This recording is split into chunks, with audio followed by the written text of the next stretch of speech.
Hey there, and welcome back. I'm Leslie Marshall, and glad to have you with us, whether you're listening or watching, however you get the show, whether you do it live or whether you do it a little bit later because you get work and things like that. More than a pleasure to have on the show for the first time, at least in my recollection, is Joe Radosevich. Joe is Vice President for Campaigns and Outreach in the Advocacy and Outreach Department at the Center for American Progress, organization I love. We've actually used their studios over the years for broadcasting out of DC. He works across teams to advance the organization's priorities with external partners and with elected leaders. Now, before joining American Progress, he served in a variety of senior roles for U.S. Senator Amy Klobuchar, somebody I love. I got to sit down and interview when she was running for president at one time, and Pennsylvania Governor Josh Shapiro. I am also a fan of, as are many in and outside the state of Pennsylvania.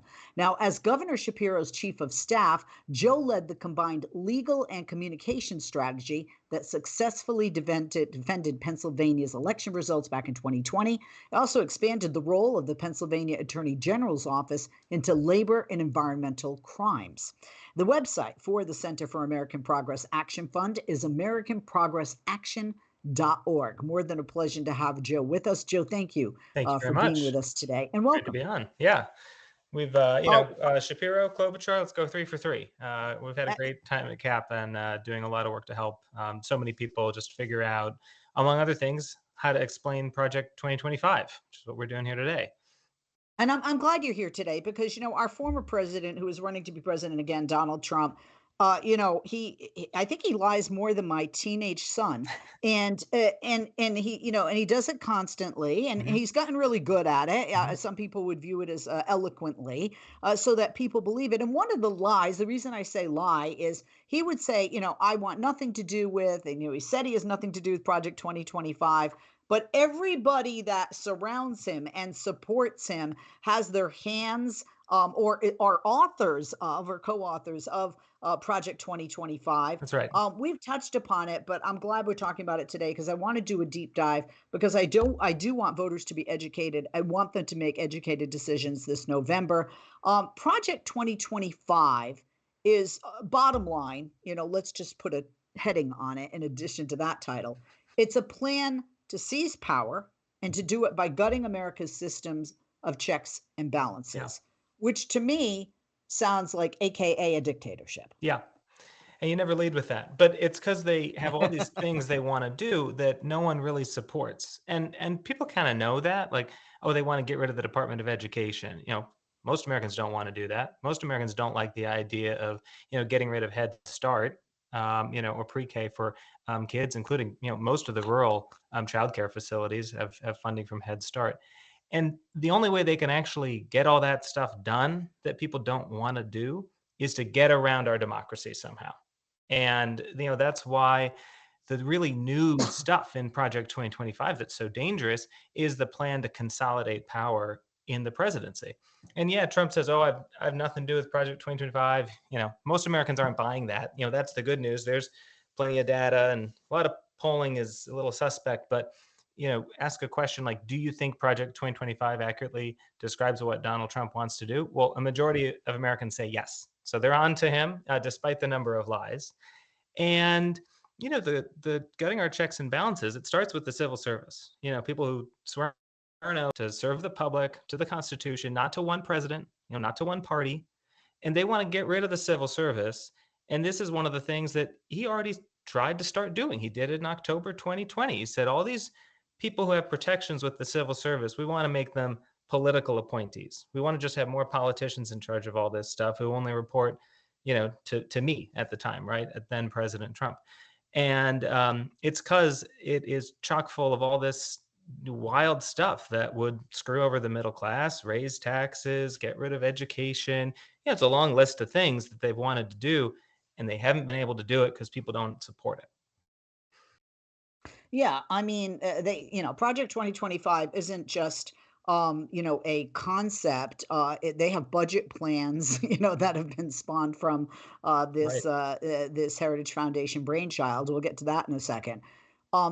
Two of the things that voters, humans, should be very concerned about is first how this would harm the middle class, which are the majority of people there, the working class. They're the backbone of this nation. And they are the class that seems to get most affected, especially with Republican administrations. Yeah. So talk to us about how Project 25 would harm the middle class. Yeah.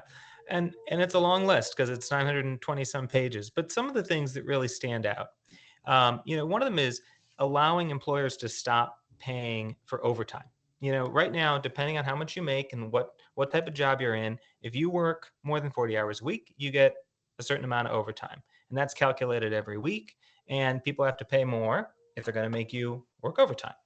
Well, when he was president, he tried to limit the number of people who that could apply to. So fewer people could get overtime pay. And now in Project 2025, they've got a plan to, again, roll this back so that employers have more power. They've got more control to decide who gets overtime pay or whether they're going to do it at all. So, that's an outrageous idea people don't support, and it would screw over the people who are, quite literally working overtime to make ends meet. Another thing is taxes. I mean, people kind of sometimes assume, oh, Republicans are going to be, cutting taxes. We all know that's not true. I think most people listening know that they only do that for the folks at the very top and the very rich. Take a look at this. So in Wisconsin, average family of four in Wisconsin, they would get a $3,000 a year tax increase under Project 2025. And all of that is so that people who make 10 million or more a year, they would get a $1.5 million cut. That sounds like the Republican tax plan. And that's also the plan in Project 2025. So, cut your overtime, cut your wages, raise your taxes, and then, let's take Social Security. The budget plans from this that this has inspired, they would propose cutting Social Security by raising the retirement age. So in Pennsylvania, 9 million people would see their Social Security benefits cut by raising their retirement age. And depending on how long you live and everything, you could lose hundreds of thousands of dollars from your retirement for that. So, we could do a top 10, we could do a top 20, but those are three, really specific things they've laid out that would really harm the middle class. And we all know who they're doing it to benefit. Yeah, I mean, when you talk about raising the retirement age, it goes beyond just finances, right? I know, a lot of people that, would say, well, I'm going to retire early so I will be healthy enough to travel. Because the older we get, our body breaks down. We're all going to die. We're all going to break down. And certainly, you're in better shape, most of us in our 20s than we are in our 70s. If you got to work, put it off till 70, that Yeah. trip to Europe or to visiting the grandkids across the country or even in another state because you want more time than just, Friday night into a Sunday afternoon.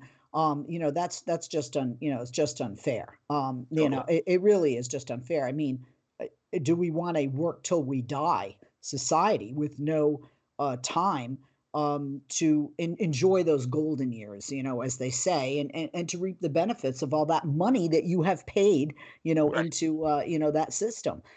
Let's also talk about personal freedoms, because this isn't just the middle class.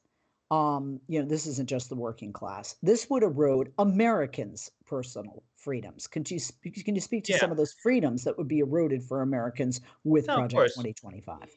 Republicans talk about the deep state. I think people don't like that, whatever image that conjures up. But what they're really trying to do when they are, say, going into the CDC and saying that we're going to withhold money from states who don't report miscarriages, the number of abortions they've had in their state. We're going to use the federal money, to punish those states who don't tell us all these numbers.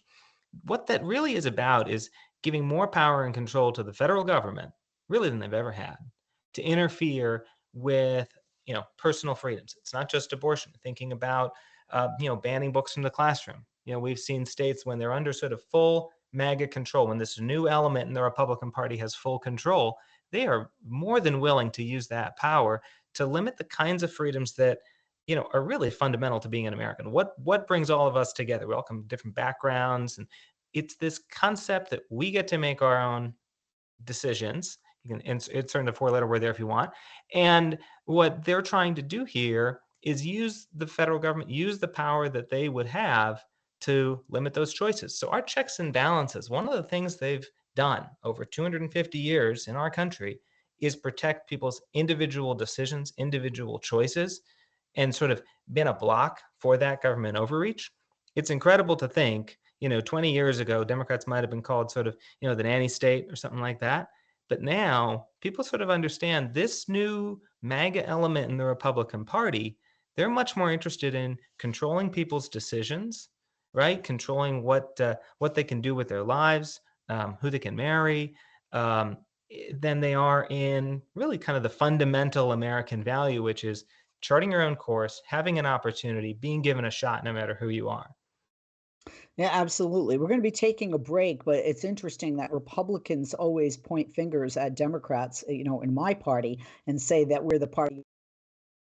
This would be party of more government on steroids, and it would also start with consolidating power in the presidency.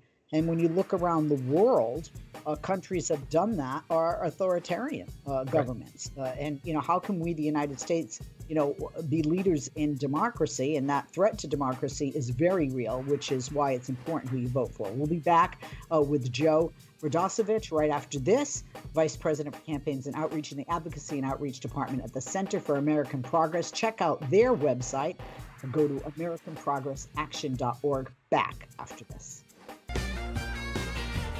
We are back with the Vice President for Campaigns and Outreach in the Advocacy and Outreach Department at the Center for American Progress. The website, americanprogressaction.org. He is Joe Radosevich. Joe, thank you for holding. Welcome back. We are talking about Project 2025. We're talking about how it would erode Americans' personal freedoms. It would harm the middle class. For years, Joe, I have known people that have worked at the Heritage Foundation. They've always been a conservative think tank. But when I heard Project 2025 coming out from the Heritage Foundation, and not trying to pick on them necessarily, but is this beyond a right turn from where they started and what they were at one time as an organization, as a conservative think tank, in your opinion? I think that's an interesting question. Because as a movement, the Republican Party, right, has gone through this really kind of traumatic civil war. I mean, they are a very different entity than they were 10 years ago. Their platform, written Project 2025, by the way, written by some of the same guys that wrote the RNC platform for the people who want to pretend they're different. But their platform abandoned decades of beliefs that they've had, all in service to one guy, to Donald Trump. And I think it is really, sad or dangerous. We can disagree about how much money should be invested in education, how we should take care of basic infrastructure, when should, federal government help with, a war in another country, all these other things we can debate and we should. But the turn, and what's so, scary about Project 2025 is this embrace of, getting rid of the civil service, taking over things like the DOJ, saying that the, president gets to direct the FBI to investigate people. That is the kind of thing that 20 years ago, that wouldn't have just been on the fringe of the conservative movement. That would not have been allowed in. And so, I don't want to describe motive to it. Maybe they're just trying to cozy up to Trump because that's what everyone in that kind of MAGA movement has to do. They've got to kiss the ring. But Mm-hmm. we're all taking the brunt of that. We get harmed by that. And so, I want to get back to being able to have a debate about, what the right course is for the country, but understanding there's some bedrock things about our democracy, about everyone being able to participate that, should be agreed upon. And that's, Right. that's not always been true in the country, right? Like, we've allowed the franchise to grow. Women can vote now, right? We've allowed things, 18-year-olds can vote now. Like, our country changes. So it's not like some of these ideas have not been around before, whether that's Jim Crow or something else. But it's certainly a break from where the conservative sort of tradition has been for a handful of years. And, we see the far right group that did this, they're the same folks behind taking over the Supreme Court, and having six justices say that the president is more or less above the law, right? Presumptively immune. That's not the same Supreme Court that was ruling against Nixon. That's a big break. So some of these elements have been on that side for a long time, but now they're unchallenged. They've got the whole party really answering to them. Yeah, and it does come from the Heritage Foundation Project 2025 roadmap for how a new far right presidential administration, which was old, can take over the country. The project contains, to your point, four components: a 920-page book with far right policy proposals, personnel databases Yeah. of loyalists ready to replace tens of thousands of civil servants. Yep. Not replacing civil servants, but with their own people. A Hmm. private online training center, scary. That gets into like, Scientology, and an unpublished plan for the first 180 days of a new Yeah. administration. We have a plan, we're not publishing it, which means it's, secret, which it's clandestine, which, is nefarious at best, right? Yes. Most of the proposals are sweeping. They would eliminate fundamental personal freedoms, cutting the take home pay of millions of Americans, as, our guest pointed out. Unsurprisingly, the policy to increase taxes on the middle class, allowing corporations to stop paying workers overtime, as you just said, implement a national abortion ban, and Hmm. raise the retirement age for Social Security. These are all wildly unpopular. So, two things here. One, Trump has now said, and Vance is saying, he would veto a national abortion ban. Yeah. But Trump has also said that doctors performing abortions should be arrested. He has also alluded to women getting abortions should be arrested. Hmm. And he's somebody who's not truthful. So Project 2025, without question, just to be clear, as a woman and as that being an issue that really matters to me and matters to many men, not just women, but to a whole lot of women out there, even on the Republican side, this would, without question, Project 2025, implement a national abortion ban. It's there in writing in those pages, correct? Yeah, they would use the Comstock Act. It's a, people thought it was sort of, just hanging around, not really doing anything. And Comstock was about not sending obscene things through the mail, basically, a long time ago, sort of Prohibition era and before. And their theory is, and a lot of the sort of new right, sort of super aggressive kind of ideas behind Project 2025, it's like, how can we use some of the existing regulations or powers to do things we've always wanted to do, but not go through Congress, not go through the courts, right? Get around what the people actually want to do what we want. And Comstock is one way that they could do that, to ban basically mifepristone and other abortion medication from being sent from one state to another. And there are a lot of conservative writers who've talked about this. There are conservative members in Congress who've said that they support this idea. And you have some states actually stockpiling mifepristone in order to make sure that their own citizens, citizens of California, for example, would have access to this. I mean, that's how real this is. It sounds so crazy sometimes because it is nuts.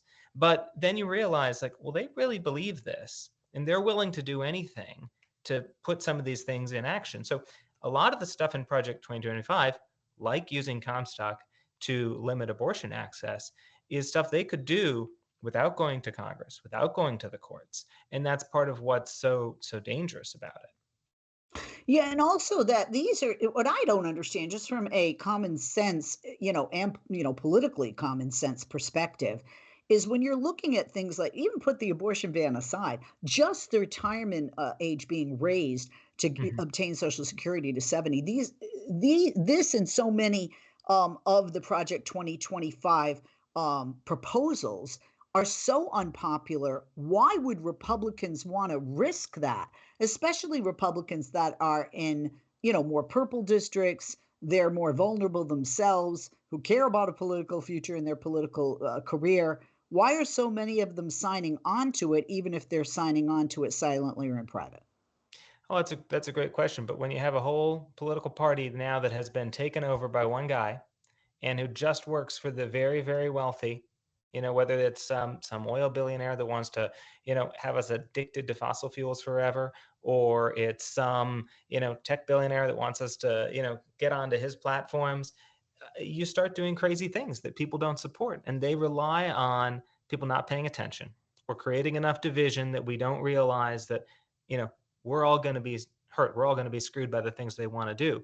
And, it's just that subservience to a handful of donors. And, they tend to be buddies of Donald Trump.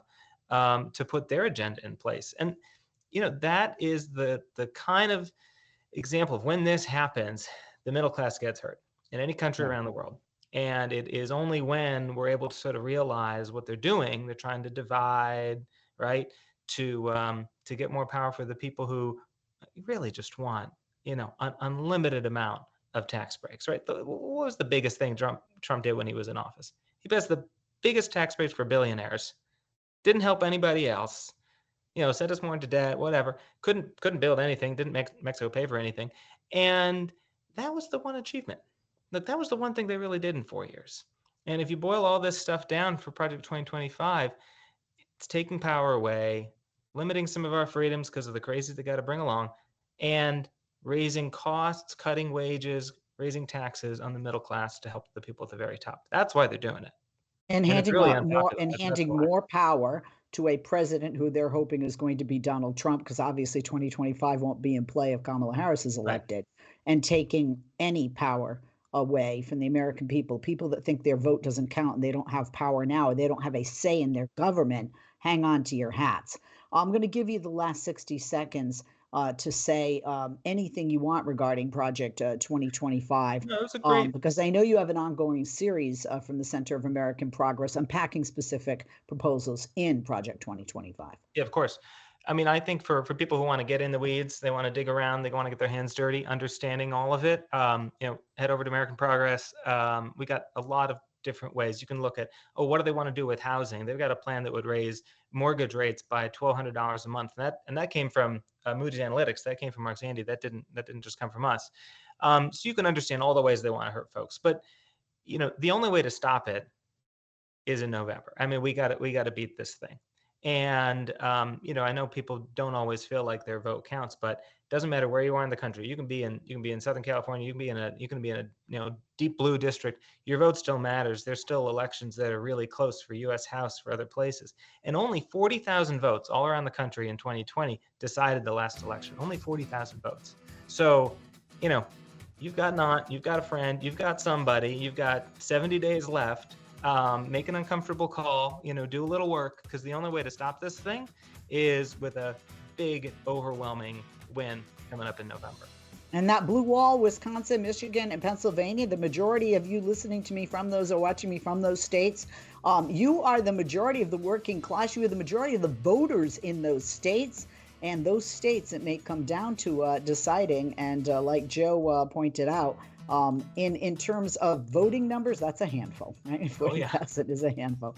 Joe, thank you for being with us. Joe Radosevich, Vice President for Campaigns and Outreach in the Advocacy and Outreach Department at the Center for American Progress. Check out their website. A lot of great information there. A lot of great folks there. We've had a number of folks over the years on the program, and good to have Joe with us today. That is the website for the Center for American Progress Action Fund, AmericanProgressAction.org. Again, AmericanProgressAction.org. I'm Leslie Marshall. A shout out to Mark Grimaldi, our executive producer, and thank you to Joe and our other guests today for being with us. You have a good one.